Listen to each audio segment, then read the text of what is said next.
Hi, everyone. Welcome to the Climate Confident Podcast. My name is Tom Raftery, and with me on the show today, I have my special guest, Lew.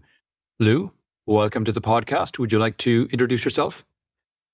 Well, first of all, thank you, Tom, for having me. I am the founder and CEO of a global nonprofit called EcoAthletes.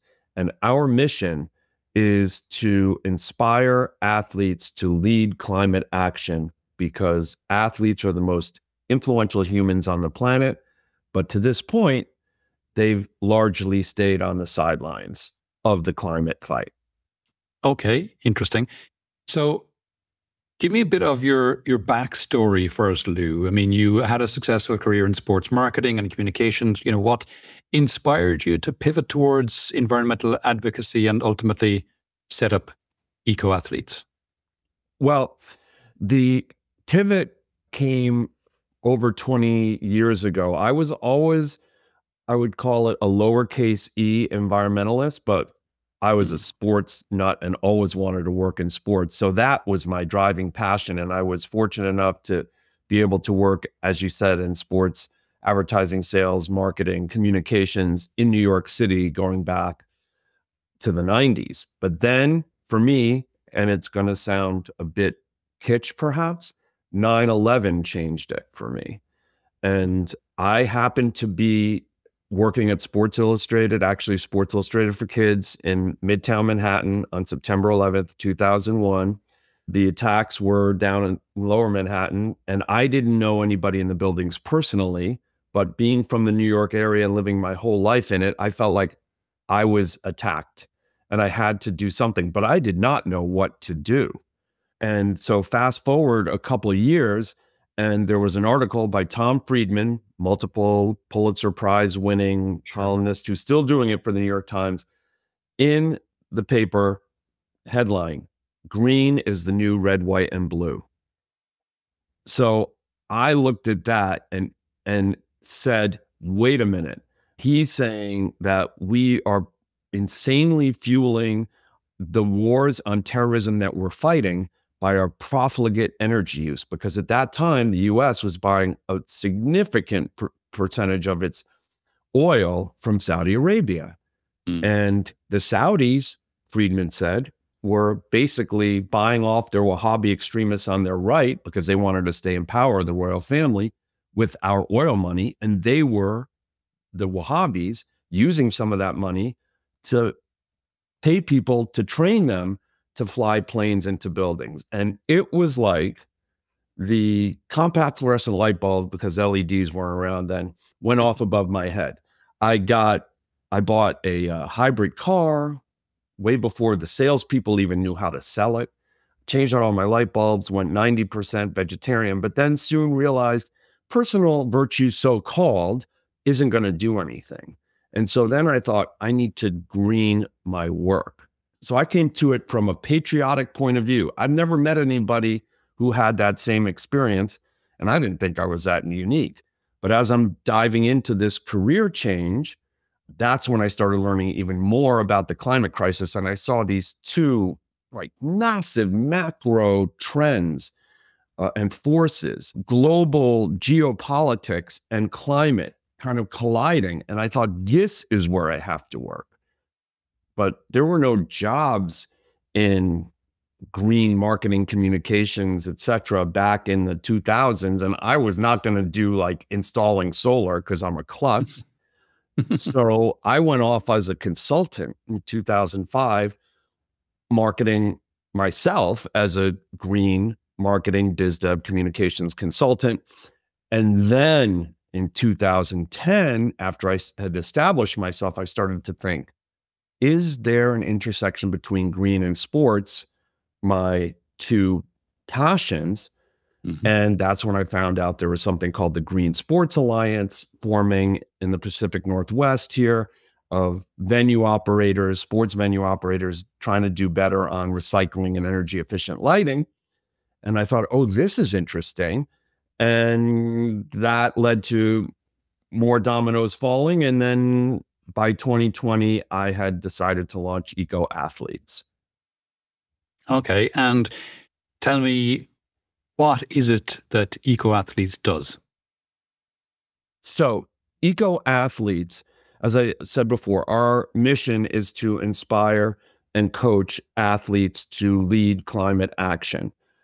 And how we work to do that is to provide our global roster that is growing. Right now, we have 173 Eco Athletes champions, professionals, Olympians, and something that is quite unique to the United States, which is NCAA student athletes with big time and also smaller college sports.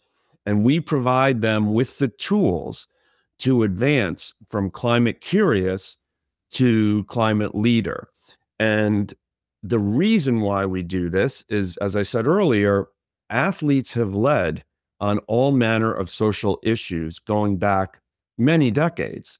And as the most influential humans on the planet, that has had real impact. From civil rights, think Muhammad Ali, issues of war and peace, think Muhammad Ali. From women's rights, think Billie Jean King. From LGBTQ rights, think Billie Jean King.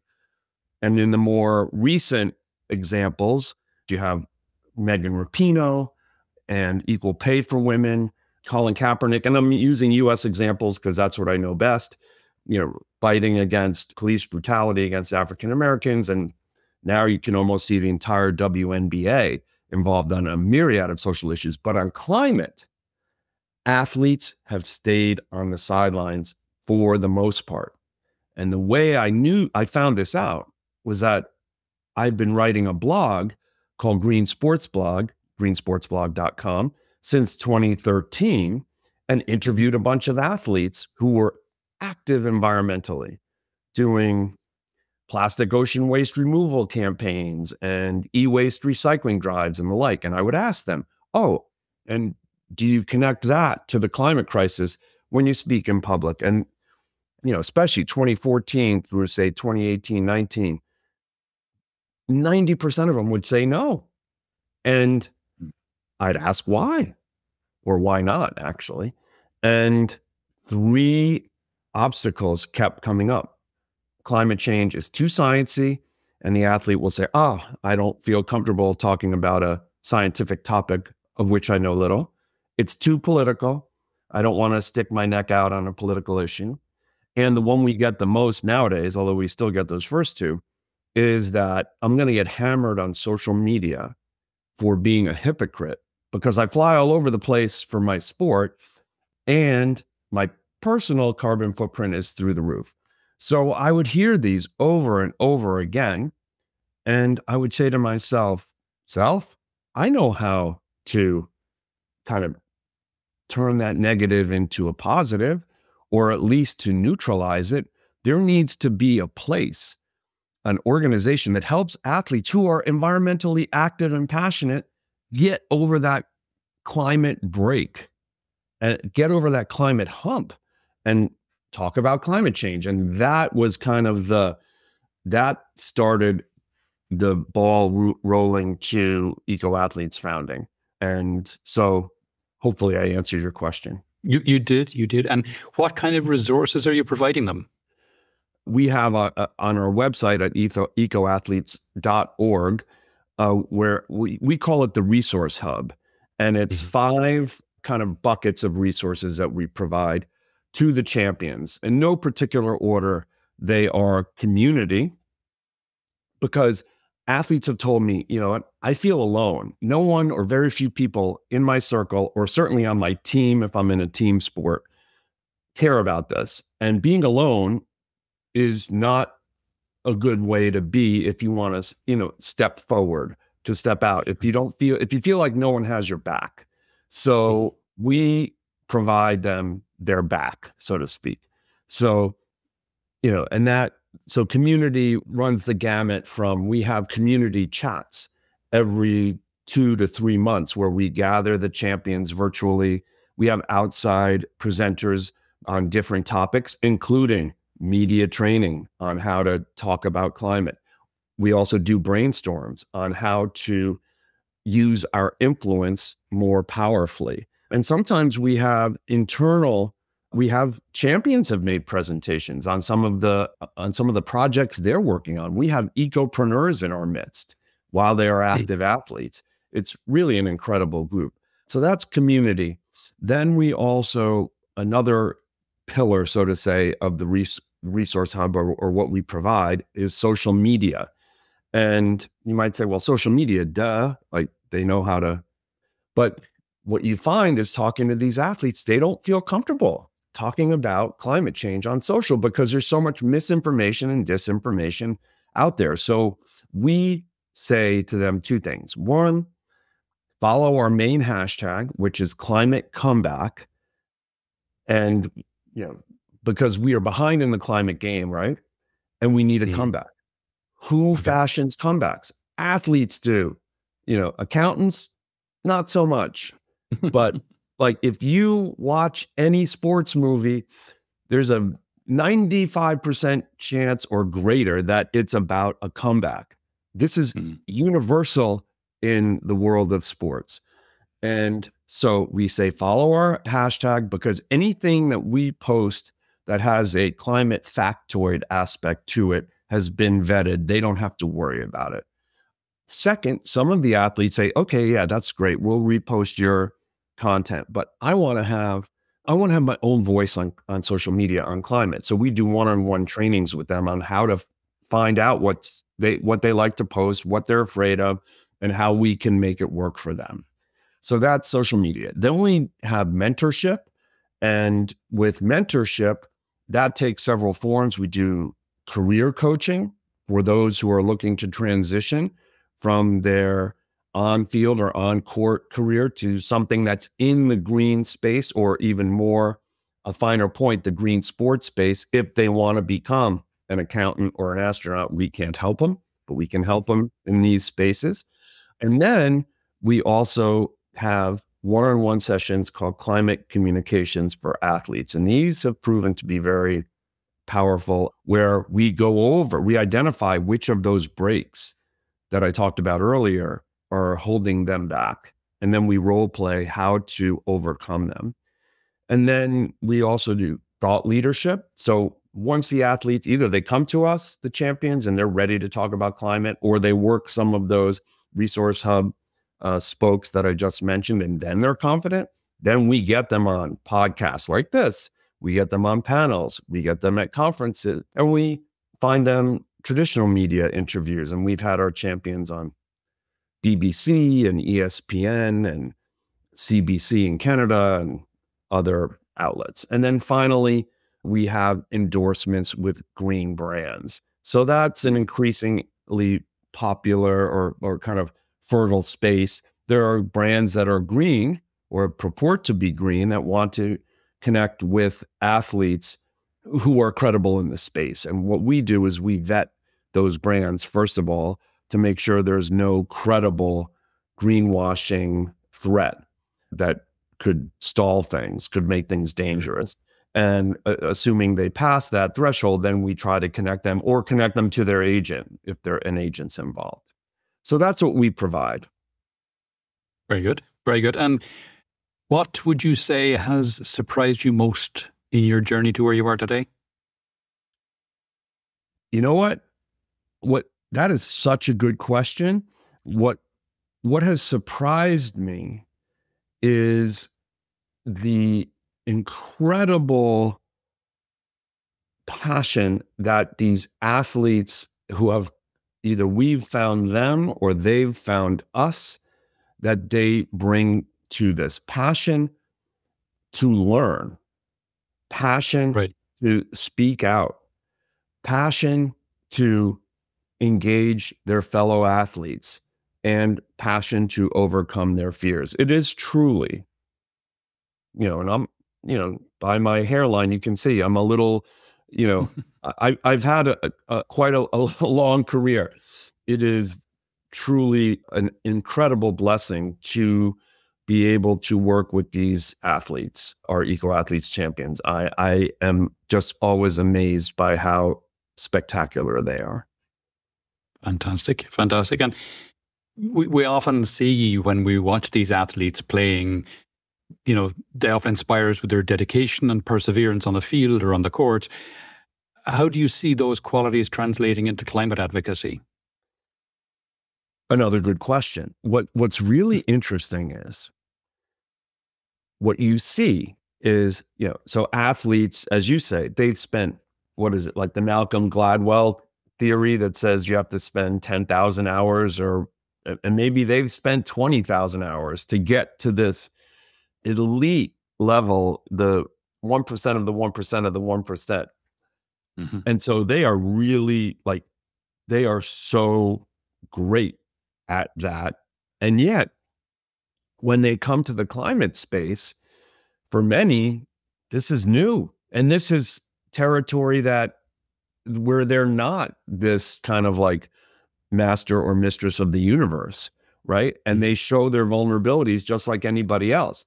However, you can also see that those elite athlete traits come into play. Like they want to know more and they drive hard at it and they want to overcome their fears, or they want to course correct, just like what an athlete does in a game, right? You problem solve. Whatever sport you're talking about, like I play tennis. That is an ultimate problem solving sport where you're trying to course correct in the middle of a game or a match. And that you could see it, like you can almost see it in their minds as you're talking to them. It's really phenomenal. Impressive. And I mean, we've seen musicians like Taylor Swift mobilize fans for social causes. Do you think athletes have a similar influence when it comes to engaging people on climate issues? Well, that goes back to our, kind of raison d'etre. That absolutely yes. And the kind of delta, right, is that the opportunity is that they have stayed on the sidelines. They haven't used that capital that they have on this particular issue because of the fears, too sciencey, too political. I'm going to get my butt kicked on social media because I'm a hypocrite or seen as a hypocrite. So yes, absolutely. We're looking for the Muhammad Alis and the Billie Jean Kings of the climate movement. And we're trying to help, once we find them, try to help push them out there so that they can, leverage their platform. Sure. Have you any successes you've seen in the kind of green sports movement so far? Any moments that stand out for you? So we have something called the EcoAthletes Collegiate Cup. It's an annual competition amongst the student athletes that we have within our network of champions. Now we have about 30 and on 23 campuses. And basically, it's a competition where they get their fellow teammates, their friends at school who are not student athletes, their families, the barista at the coffee shop down the street to sign up for the Stanford University team if they're Stanford athletes, or the Duke team, or the Ohio State team on an app.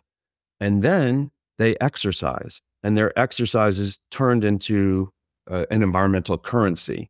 So that currency, funded by our donors and partners, is used to buy offsets, which I know offsets can be a very dicey topic. However, we feel very comfortable with the offsets that we have invested in, which are methane capture. So the idea is the more people exercise, the more methane is kept out of the atmosphere. And exercise by itself is a good thing too. And what you find in the Collegiate Cup is that these athletes, these student athletes, are competitive and they want to win because the school that exercises the most on aggregate wins the cup. And so in 24, it was Clemson University and San Jose State University were 1 and 2, 2 and 1. And they, like in the last week, it ends on Earth Day. It's a 6-week competition. The lead traded hands 4 times. And then in the last day, the lead traded hands 4 times, with Clemson winning it within the last hour. And something like 10 tons of methane was avoided or kept out of the atmosphere, which was a massive 4 times increase versus last year, 23. Wow. So that was a success. And then Another success also this year was that we have 17 Olympians Mm. amongst our EcoAthletes champions and 6 won medals. And that's great. But that is not the success that I'm talking about. The success is that we generated on a conservative level 40 million media impressions amongst our Olympians talking about environment or climate. So we don't count if an interview is about this Olympian winning a silver medal, as great as that is. We only count if they talk about their environmental advocacy. And one really great example of that was a campaign that we partnered with an organization called Action Speaks Louder that is trying to get Lululemon to match its rhetoric with climate action. So they're talking the talk on climate, but they're not doing nearly as well as the talk implies on, reducing emissions, especially from their supply chain. And so we got 6 Olympians to sign on to an open letter to the CEO, and another wrote an op-ed that appeared in the National Observer of Canada, Lululemon being a Canadian company. Right. And the CEO wrote us back. And it wasn't like a PR scrubbed, well, there was a little PR in there, but it wasn't like a PR scrubbed letter. And basically saying, here, we're in September, we're coming out with our impact report. And after that, we would be amenable to meeting with Action Speaks Louder to see how we can do better. And, the impact report per Action Speaks Louder left a bit to be, let's say, but they were like, hey, we're going to get in the room with them. And that does not happen without athletes and your athletes specifically. So those are some successes. And then we're, now working on Vote Climate here in the US, and hopefully that will be a success too. Yeah, so I was going to ask about that. So tell us about the Vote Climate campaign. What is it? How did it come about? And what do you hope to achieve with it? So it came about like this. This is just for our US champions. You may have heard that we have an election coming up here in No, about really? 3 weeks. Just in case you hadn't heard, there is one here. So people always ask, okay, how can I make a difference on climate? And, yes, don't use single-use plastics and walk or ride your bike more and drive less and those kind of things. But those are micro, big things. Talk about it with your friends and vote. Now, we are a 501c3 nonprofit. Not to get too into the weeds of it all, but that just means that when it comes to electoral politics, we cannot endorse a candidate nor a party. However, Right. we are certainly allowed to encourage voter registration and participation, encourage people to check their registration status to make sure that they are registered and to know where to vote. And then we can also encourage issue-oriented voting. So we thought that with all the hullabaloo going around this election, and that is probably a kind word, climate as an issue has receded a bit in terms of what is being discussed and what is being voted on. So we decided that we wanted to engage our athletes. Remember, our US athletes, our US EcoAthletes champions, athletes being the most influential humans on the planet, to encourage people to register, to check their status, and to vote like their climate depends on it. And so that has been, we've been live with it for maybe 5 weeks, focusing on the home stretch. And it's been a mix of social media and videos deployed on social media with our champions narrating, some interviews. First was register, and that was the prime message. But now, as we're talking on October 14th, some states, the registration deadlines have passed. There's some states you can register to vote on election day. So it's a mishmash. But we're moving now from a messaging point of view to check your registration status and vote like your climate depends on it. That's the emphasis. So we're still looking to see what our in terms of results. I mean, there are numbers. We're hoping to get, we're looking to get registration and voter check your status numbers up. It's still in the mix right now. And then we are going to also do some surveys and to try and get some anecdotal evidence to see how many of our followers actually voted climate. So those are the goals of it all. Okay. And I assume because he's famously an avid golfer, you'd be advocating that all of your eco champions agitate for Donald Trump, right? We're not allowed. As I said, we are not allowed to go there. Speaking as the CEO of EcoAthletes, we cannot be partisan. We're not even talking about one candidate or another. However, what we do encourage, and I encourage your listeners and viewers who are U.S. citizens to go to ecoathletes.org. It's really simple to check your registration status. It's just a couple clicks. And to make sure you have a voting plan, you know where to vote. You can, in your state, when can you vote early, or et cetera, et cetera. That's what we're trying to drive: voter participation on climate. Great. Looking ahead, what are your hopes for the future of EcoAthletes and the role of sports in combating climate change? So you asked about the metrics around vote climate. So what kind of metrics can we use to show that we are having success? Because the climate scoreboard doesn't look very great right now. So right now, metrics are basically how many people are hearing our message, and that has been going up. Now, one thing that I want to put more emphasis on, and like any nonprofit, this goes with more funding, which we're working on. So assuming we have the funding, I want to put some resources behind research to understand how many actions people are taking, to see if there's a way to translate our awareness growth with action growth. So that's one thing. Then there are more kind of qualitative measures. So for example, here in the US, we have something called the ESPYs. I don't know if you've heard of it. It's basically the Oscars for sports, and ESPN is the error of it. So it's the ESPYs, and it's like a thing. And they have kind of a humanitarian award every year. I'll feel like we've made a measure of success when one of our EcoAthletes champions is nominated and wins. We've gotten other awards, but the ESPYs are like kind of a North Star. And then, in terms of our champions, there are other metrics that are more qualitative, but I think will show that we are mainstream. And this is broader than EcoAthletes now, that the green sports movement is mainstream.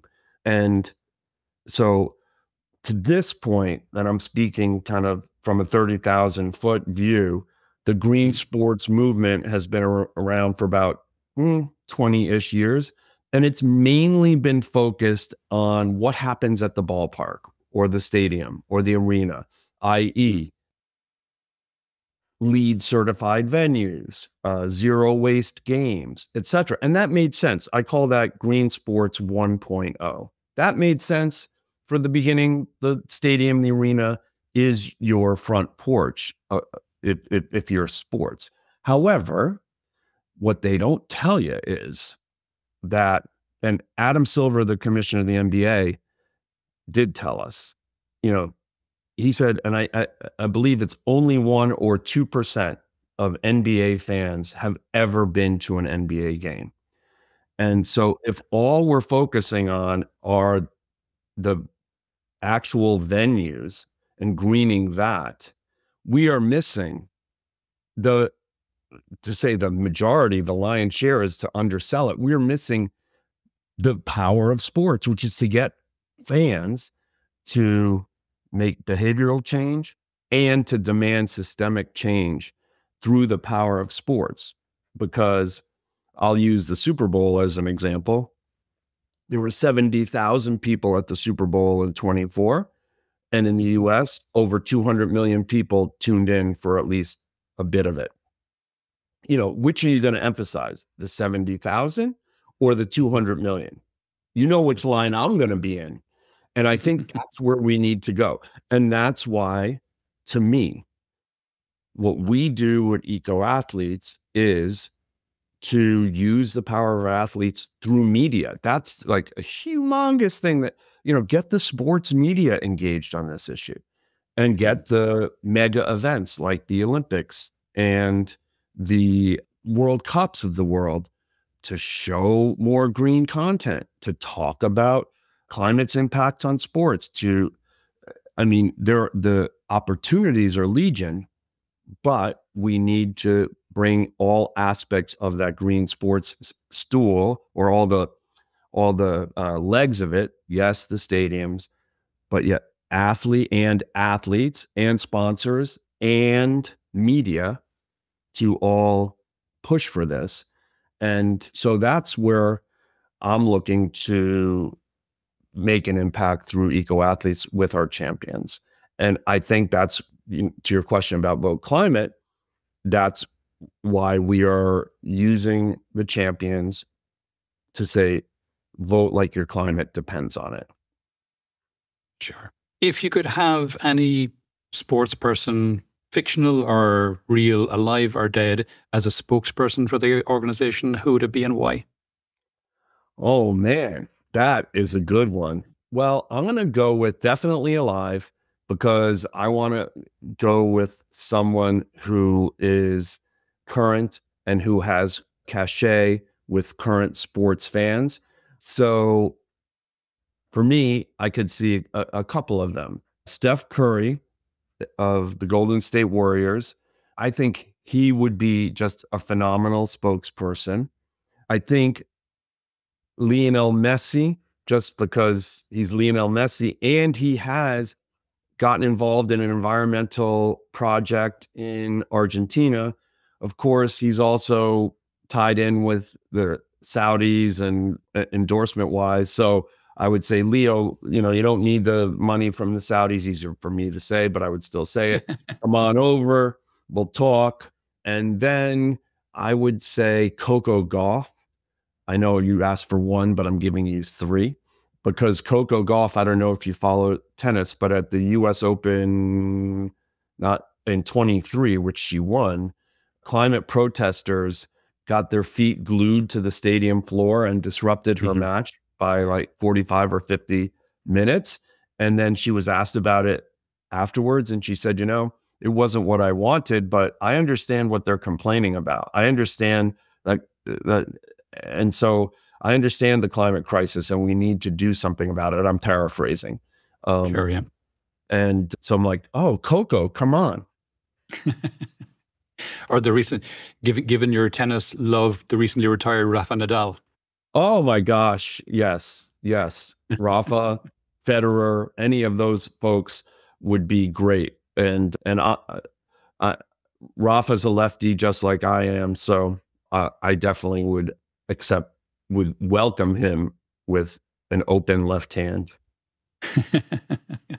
And for people who are listening who are inspired by this, what actions can they take to support eco athletes or become climate advocates themselves? Well, first, to become climate advocates yourselves, I again say, as I said earlier, talk about climate to your friends. And when doing so, advocate for, we need systemic change. And this is something that we can build from the ground up, from the bottom up. So talk Mhm. about it, even if it's uncomfortable. I always say my challenge is have one conversation about climate change per week with someone you've never spoken about it with before, just because that's going to build it. And then vote. And this is not only as it relates to the US election, although, yes, US election, go to ecoathletes.org to see how you can vote for Vote Climate. But this is everywhere because by letting your vote do the talking, you will show the leaders wherever you are that you care about this issue. And to support EcoAthletes, go to ecoathletes.org. We are a nonprofit, and so we definitely can use your financial support at whatever level. And it is tax deductible depending on the laws in your country. Certainly, if you're in the US, it is tax deductible. Great. We're coming towards the end of the podcast now, Lew. Is there any question I haven't asked that you wish I had, or any aspect of this we haven't touched on that you think it's important for people to think about? Well, I'm going to say that the one question that I often get is, I feel like this is a hopeless situation. How can I have hope on climate? And so my answer is, and I've given part of it already, but I'm going to expand on it a little bit, is one, we are the generation and the people who are alive now, and that goes from greatest generation, because there are still some baby boomers, and all the way down to Gen Alpha. We are the generation that has within our power the ability to make a real difference on climate for the better. You know, 2 generations from now, we may not be able to say that. So I actually look at that as a great privilege and a responsibility. With that, my answer to people who say, what can I do? Is one, based on what I just said, have hope. Two, do something, whether it be actions, driving less, walking more, et cetera, et cetera, et cetera, because that can be an on-ramp to even more action. And then talk about it and vote. And as you do that, and as you get more involved, you are going to, and I'm not going to sugarcoat it, you're still going to feel frustrated, down, whatever, but you're also going to push past that because you're going to see there is progress being made and that you can accelerate more. So do something. Great. Great. Lew, if people would like to know more about yourself or any of the things we discussed in the podcast today, where would you have me direct them? Please direct them to ecoathletes.org. You'll find out about our whole myriad of activities, Vote Climate, the Collegiate Cup, et cetera, and how you can get involved as well. Superb. Lew, that's been fascinating. Thanks a million for coming on the podcast today. Oh, thank you, Tom. It was a total pleasure. I really appreciate the opportunity to speak with your audience.